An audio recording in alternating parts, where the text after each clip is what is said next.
للخرافات الوداع. Dans une démonstration d'érudition qui pourrait être qualifiée de remarquable, le youtubeur connu sous le nom d'Alex Islam, converti à l'islam et possédant d'entreprises pour former des gens à l'islam et à la langue arabe, a entrepris d'interpréter un verset particulièrement controversé. Selon lui, ce verset donnerait une autorisation conditionnelle de frapper sa femme, mais seulement après avoir suivi une série d'étapes bien définies.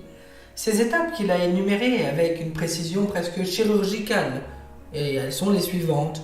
Premièrement, on exhorte les femmes. Deuxièmement, on les abandonne dans leur lit.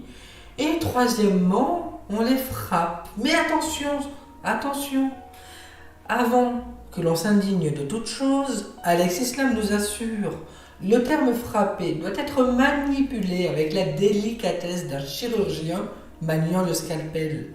Il insiste même sur le fait qu'il y ait des conditions à respecter. Faut pas laisser de marque, faut pas frapper au visage, etc. On pourrait presque imaginer qu'il suggère une violence domestique, politiquement correcte si telle était une chose convenable. Et comme si cette interprétation n'était pas assez complexe, Alex Islam nous offre quand même une autre perle de sagesse. Le Coran, selon lui, n'est pas autosuffisant pour comprendre sa compréhension. Dans une tournure ironique qui ne manquera pas d'amuser les observateurs les plus cyniques, nous constatons que dans cette vidéo, bien sûr à caractère prosélyte et gratuite pour une fois, le Coran n'est pas pris dans sa totalité. C'est une critique qui est souvent adressée aux apostats ou à ceux qui critiquent l'islam, mais qui semble ici s'appliquer parfaitement à notre youtubeur zélé, Alex Islam. De manière plus précise, le verset 34, qui a été l'objet de l'interprétation audacieuse d'Alex Islam, fait partie d'un ensemble de 5 versets disloqués. C'est comme si en fait on avait pris un morceau d'un puzzle complexe, qu'on avait examiné sous tous les angles et qu'on avait proclamé avoir compris l'image complète. Un exploit intellectuel pour Alex Islam qui mérite sans doute des applaudissements, même si, évidemment, ce n'est que pour l'audace de la tentative. Voici donc les 5 versets disloqués. Sourate 4, verset 32. Ne souhaitez pas ce dont Dieu a favorisé les uns parmi vous par rapport à d'autres, aux hommes une part de ce qu'ils ont réalisé et aux femmes une part de ce qu'elles ont réalisé. Demanda à Dieu de sa faveur. Dieu était connaisseur de toutes choses. Sourate 4, verset 33. À chacun, nous avons fait des alliés qui reçoivent de ce qu'ont laissé des parents et les proches, et ceux envers lesquels vous avez été engagés par vos serments, donnez-leur aussi leur part. Dieu était témoin de toutes choses. Sourate 4, verset 34. Les hommes s'élèvent au-dessus des femmes parce que Dieu a favorisé certains par rapport à d'autres, et ce qu'ils ont dépensé de leur fortune. Les femmes vertueuses sont dévouées et gardent le secret que Dieu a gardé pour elles. Celles dont vous craignez la dissension, exhortez-les, abandonnez-les dans leur couche et frappez-les. Si elles vous obéissent, ne cherchez plus de devoir contre elles, Dieu était élevé et grand. Nous avons également la sourate 4, verset 35. Si vous craignez une dissension entre les deux, suscitez un juge de la famille à lui et un juge de la famille à elle. Si les deux veulent une réconciliation, Dieu rétablira la concorde parmi eux, parce que Dieu était un connaisseur informé. Sourate 4, verset 128. Si une femme craint de la part de son mari dissension ou détournement, nul grief sur les deux, à se réconcilier. La réconciliation est meilleure, et l'avarice est présente dans les âmes, mais si vous êtes bienfaisant et craignez, Dieu était informé de ce que vous faites. En résumé, nous pourrions dire que, selon cette interprétation particulière, Dieu a favorisé les hommes par rapport aux femmes. En cas de dissension de la part des femmes, les hommes seraient invités à les exhorter, à les abandonner dans leur lit, et enfin, à les frapper. Drôle de conception d'égalité, n'est-ce pas, Alex Islam? Si ces mesures échouent, il faut alors recourir aux arbitres conciliateurs. Ces derniers interviendraient également si la dissension proviendrait du mari. C'est ici que notre youtubeur menteur, Alex Islam, prend des libertés créatives avec le texte. Il affirme à son auditoire que le terme frapper serait l'ultime recours alors qu'il est en réalité la première étape d'un processus juridique qui va être long. On pourrait évidemment attribuer cette erreur à une simple confusion si ce n'était évidemment pas fait pour le fait d'adoucir un texte à une interprétation déjà controversée. Il est fascinant de voir comment une petite modification de l'ordre des étapes peut changer radicalement la perception d'un processus. Mais cette inversion radicale ne semble poser aucun problème pour le youtubeur Alexis Lam. C'est un peu comme si on disait que le dessert était servi avant l'entrée. Une telle inversion pourrait sembler absurde pour la plupart des gens normaux, mais Alexis Lam semble avoir réussi à le présenter avec une telle conviction que certains pourraient être tentés de l'accepter sans questionnement. Alors bien sûr, cette vidéo, elle a pour objectif de contrer les arguments présentés par Alexis Lam.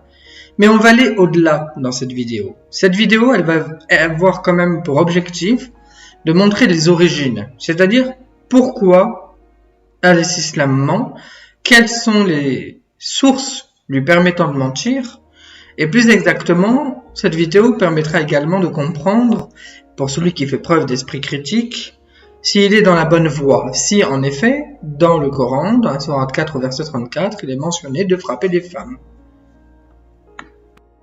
Pour ce faire, on va faire cette vidéo du coup en 7 grandes parties. La première partie va traiter tout simplement de pourquoi les hommes sont élevés au-dessus des femmes, quelles sont les raisons de cela. En deuxième partie, nous verrons pourquoi les femmes vertueuses sont forcément dévouées. En troisième partie, nous verrons que signifie l'expression « celle dont vous craignez la dissension ». En quatrième partie, nous verrons que signifie « abandonner les femmes dans la couche ». En cinquième partie, nous verrons comment doit être pris le terme « frapper » dans le Coran. En sixième partie, nous verrons que signifie l'obéissance d'une femme et comment elle peut le prouver. Et enfin, mais pas des moindres, en septième partie, nous verrons ce que Alexis Lam n'a pas fait, c'est-à-dire nous montrerons les tafsirs au sujet de la sourate 4, verset 34. Cette vidéo va être longue, mais complexe, avec un travail qualitatif que ne sait pas fournir le vidéaste Alexis Lam. En tout cas, vous aurez des sources devant vous, permettant de démontrer qu'Alexis Lam n'est qu'un menteur. Dans cette première partie, on va voir ce que signifie l'expression « les hommes sont élevés au-dessus des femmes ». Le mot « awamun » c'est un adjectif sous une forme qui est exagérée, qui provient du verbe « am » qui signifie se lever sur, prendre en charge. Il peut même avoir la signification « être tuteur ».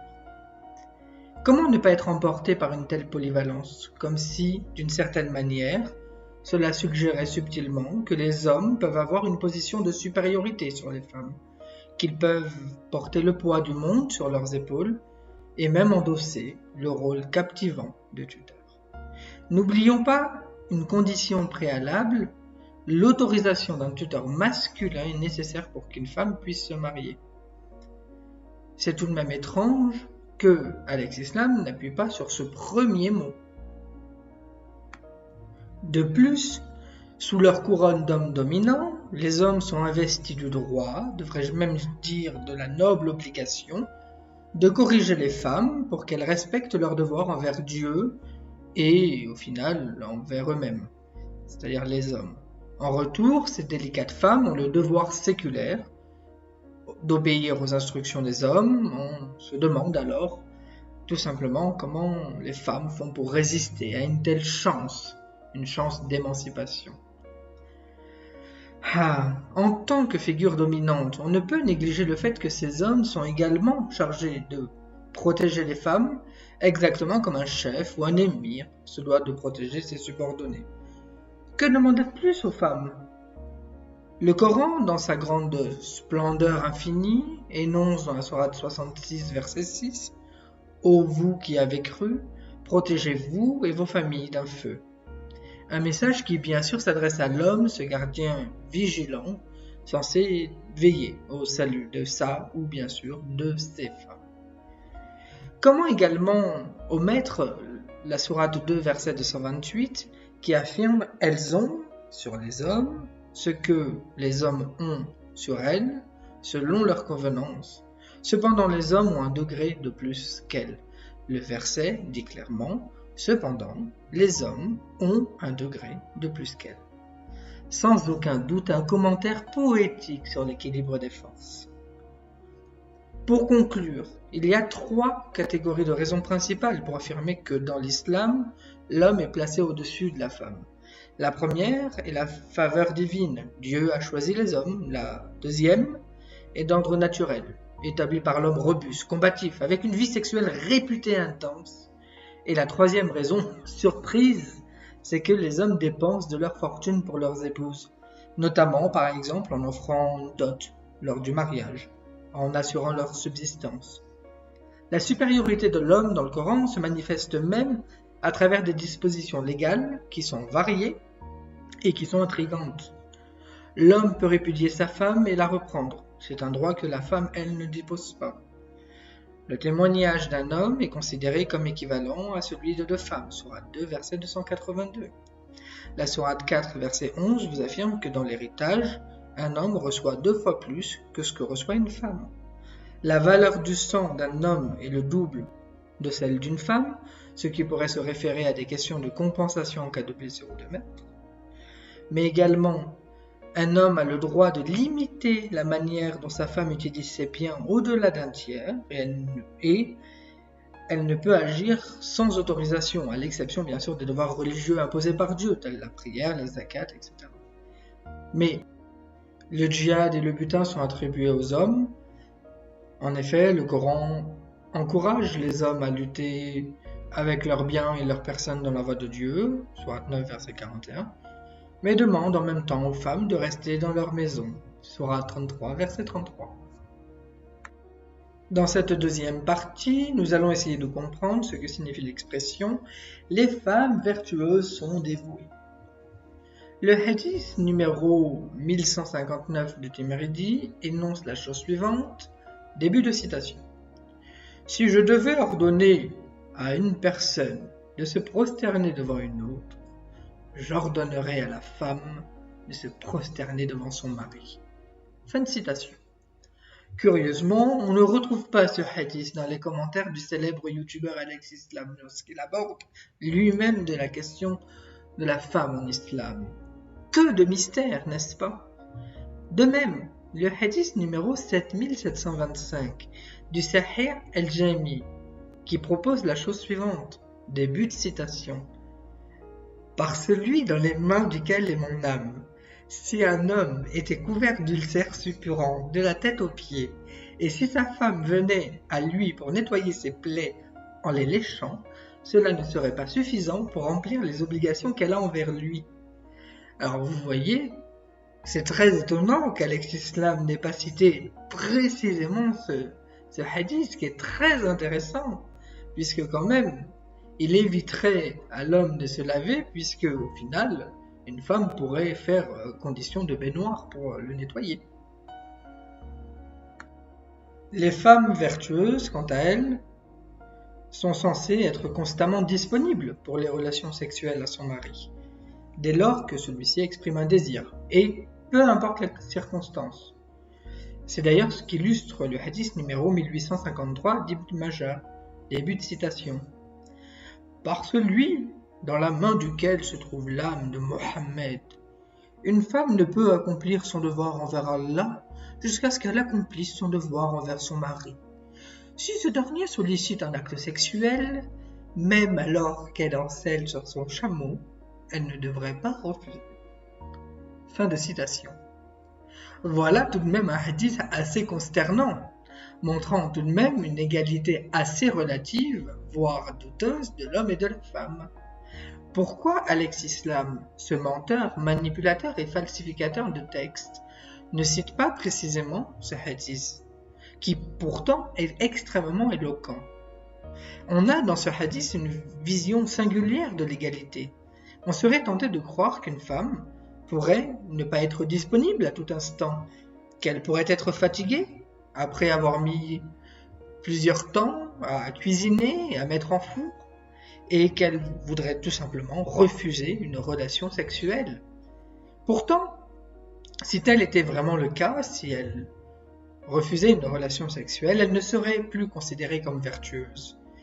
Et face à cette divergence de vue entre l'homme et la femme, eh bien, le verset prend un virage précis, et nous allons voir ça maintenant. Dans cette troisième partie, nous allons essayer de comprendre l'expression « celle dont vous craignez la dissension ». Auparavant, nous avons exploré l'enthousiasme catégorie de femmes que le Coran désigne comme vertueuses et dévouées, que visiblement Alex Islam aime bien puisqu'il est musulman, ainsi que les modalités de ce dévouement exemplaire, c'est-à-dire l'autorisation du viol. Penchons-nous désormais sur le cas échéant. Comment gérer celle qui pourrait potentiellement, à l'horizon, se laisser tenter par la dissension? Le terme dissension est en arabe rendu par en-nujuz, qui vient du verbe najaza, qui fait son apparition 6 fois dans le Coran, et les exégètes ont une compréhension assez particulière de cette expression.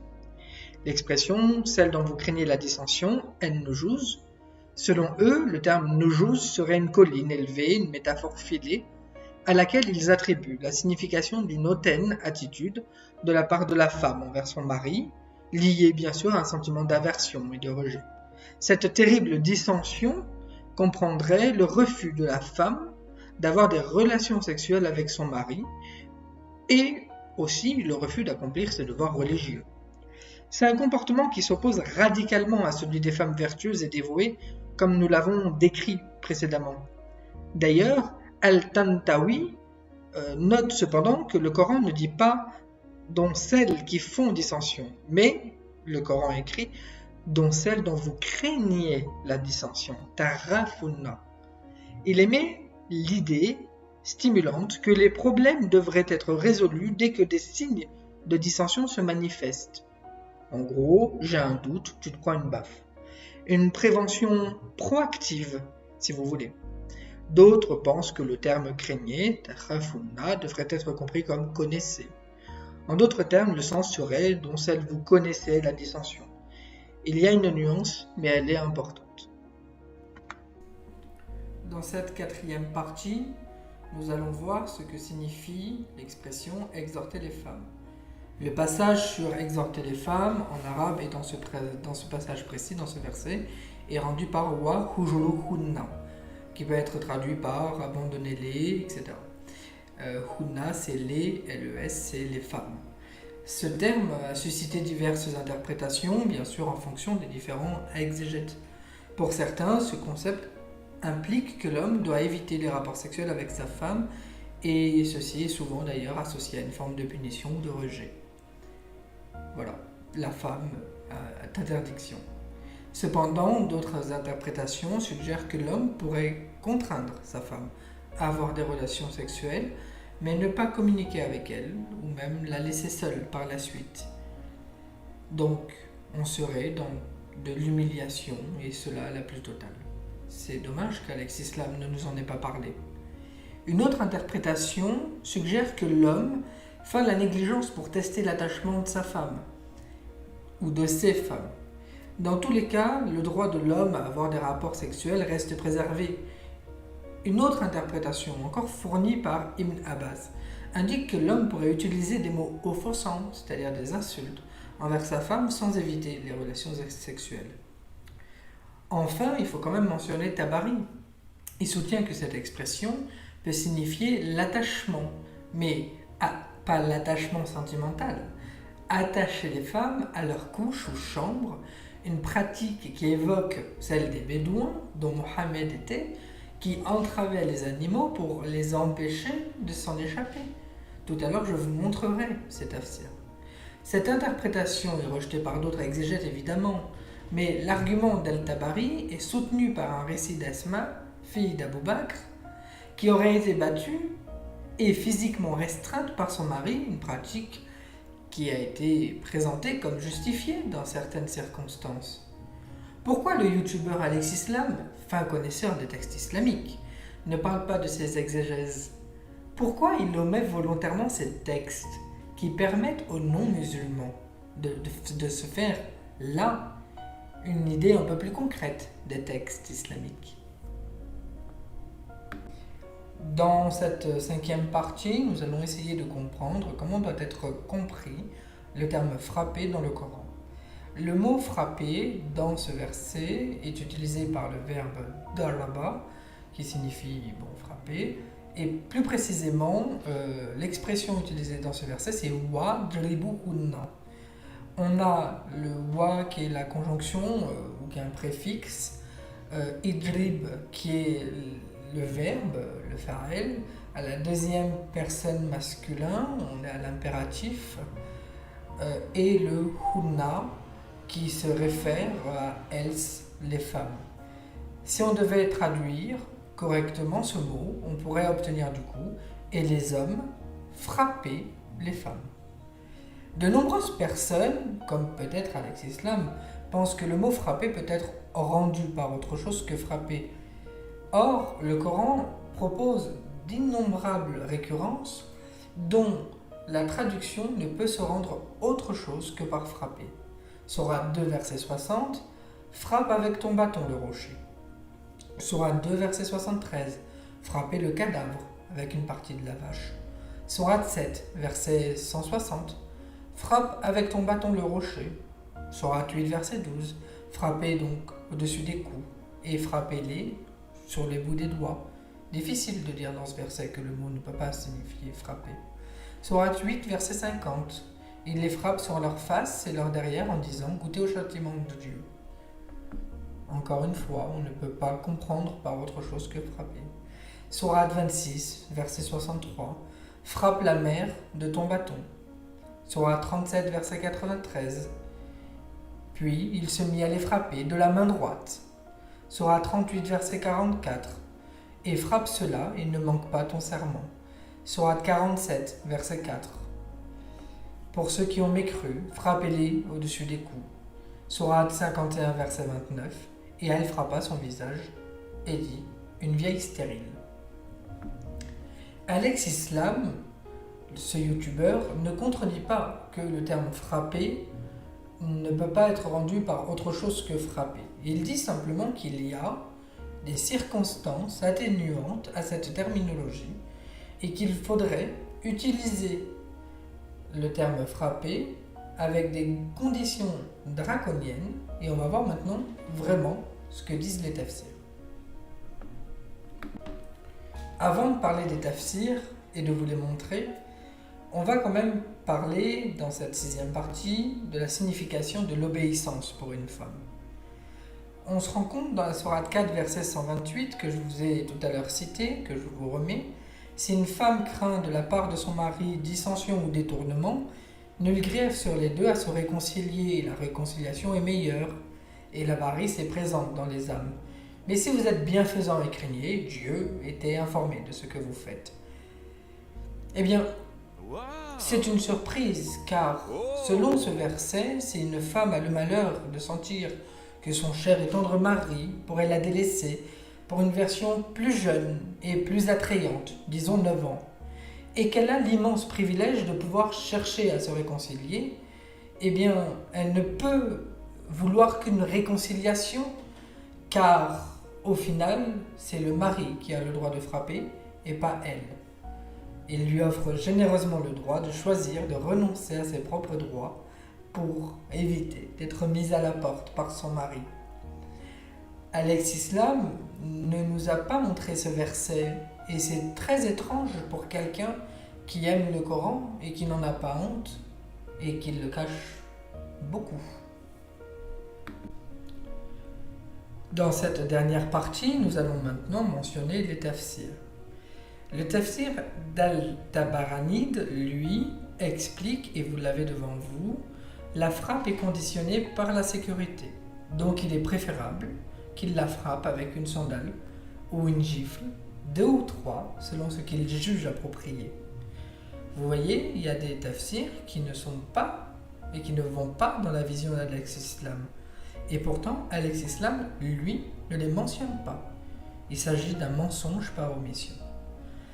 Le tafsir de Tabari est beaucoup plus éloquent. Vous avez devant vous ce passage dont il est écrit littéralement « Alors, conseillez-leur, et si elles ne vous obéissent pas, évitez-les ». Tabari nous informe qu'il faut conseiller les femmes, sinon les éviter. Mais contrairement à ce que nous pourrions penser, l'homme peut, selon ce commentateur, le plus important, le plus influent de l'islam, continuer à avoir des rapports sexuels avec sa femme qui est récalcitrante. Vous l'avez devant vous. Dans ce passage, il est clairement dit, dans sa parole, « Et laissez-les dans leur lit », il a dit, il abandonne avec sa langue, il est dur avec ses paroles, et il ne quitte pas ses rapports sexuels. Pourquoi Al-Islam n'a pas mentionné ce tafsir? Pourquoi il n'a pas mentionné ce passage précis? A-t-il honte de l'islam? Si oui, pourquoi est-il encore musulman et n'a toujours pas apostasié? Comme si ce n'était pas suffisant, Tabari nous dit que la femme peut être attachée, comme un chameau, comme un animal, tels les Bédouins du 7e siècle qui attachaient les chameaux et leurs animaux. Vous avez devant vous le passage, dont je vous donne la traduction. Et évitez-les signifie, en orientant son sens vers le sens de la tâche, par l'évitement, comme nous l'avons mentionné, il a été dit par les Arabes pour le chameau, quant à son propriétaire l'attache avec une corde, comme nous l'avons décrit, il l'évite, alors il l'évite ainsi. La femme est, en cas de désobéissance, évitée, mais l'évitement peut aller jusqu'à son paroxysme, l'attacher pour pouvoir l'éviter. Et d'ailleurs, comme si ce n'était pas suffisant, Tabari continue son explication dans les conditions par lesquelles la femme peut être frappée, et vous l'avez devant vous. Textuellement, il est écrit « Il la nourrit, la vête, mais ne la frappe pas au visage et ne se comporte pas brutalement, mis à part à la maison. » Vous voyez, encore une fois, Al-Islam ne nous a pas montré ce tafsir. Contrairement à ce qui est rapporté par certains musulmans ou non d'ailleurs, Tabari est très clair dans son explication du Coran concernant le fait de frapper sa femme. Il va jusqu'à décrire la chose suivante, vous l'avez devant vous. Et frappez-les signifie que sa louange est exaltée, dit les conseillez-les si elles refusent de revenir à leurs obligations envers vous, les hommes, alors attachez-les fermement dans leur maison et frappez-les pour qu'elles reviennent à leurs obligations envers Dieu, dans ce qui est exigé d'elles de vos droits. Les musulmans, comme le youtubeur Al-Islam, nous rapportent l'interprétation du verset en disant que la femme peut être frappée. Mais frappée, oui, mais avec un siwak. Et il est vrai que Tabari lui-même parle de siwak. Vous l'avez devant vous. Il décrit la chose suivante. Un coup qui n'est pas sévère, et il a dit comme le siwak ou autre chose de similaire. Et là, c'est important, c'est la notion de similitude. Parce que le bambou est quelque chose de similaire. Et vous ne pouvez pas dire, du coup, que vous ne pouvez pas frapper votre femme avec un bout de bambou. D'ailleurs, nous verrons tout à l'heure, ça a été utilisé dans des tafsirs. Ce qui est assez intriguant avec la notion du siwak pour frapper sa femme en tant qu'argumentaire apologiste musulman, c'est que, oui, il y a des commentateurs qui en parlent, mais in fine, ils sont très peu. On a Al-Qassani qui va en parler au XVIIe siècle, on a également Al-Huwazi au XVIIIe qui est un chiite, on a bien Ibn Adil au XVe, mais tout ça ce sont des exégètes assez tardifs. En plus que cette interprétation ne soit pas reconnue de tous, et ceux qui le reconnaissent sont, sauf, mis à part quelques exceptions, des exégètes assez tardifs, Tabari, lui, il utilise l'expression « wa nahwi » qui signifie « et autre chose de similaire », tel que le bambou. En outre, même si le siwak était utilisé pour une brosse à dents, bien avant l'islam d'ailleurs, il est important de noter que le siwak est issu d'une racine de l'arbre Salvadora persea.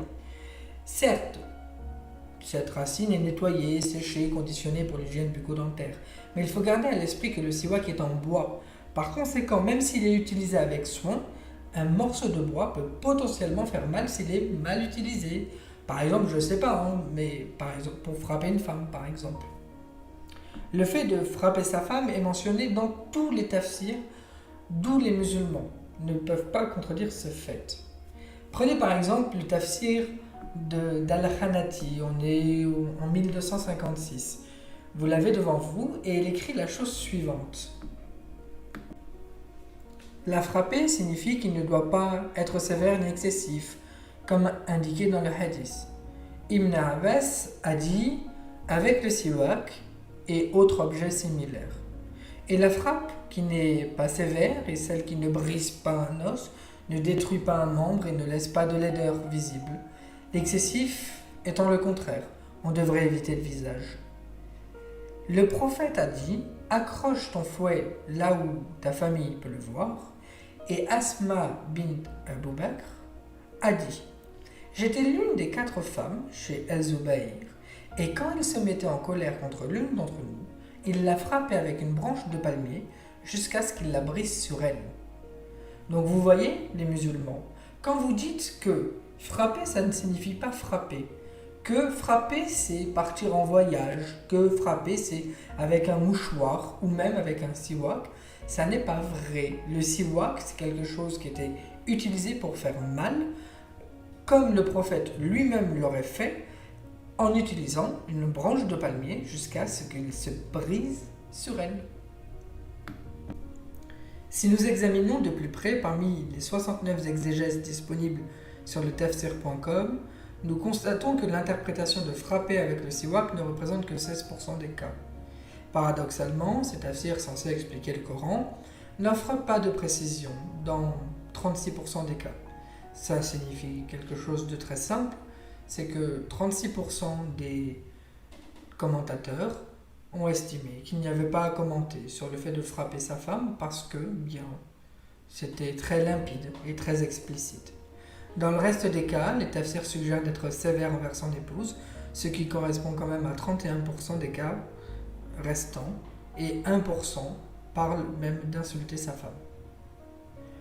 C'est très étonnant qu'Alex Islam, qui lui est censé maîtriser l'islam, qui est censé maîtriser les tafsirs, qui est censé maîtriser la langue arabe, etc., ne mentionne l'idée du siwak qui ne représente que 16% des cas, qui est un cas minoritaire.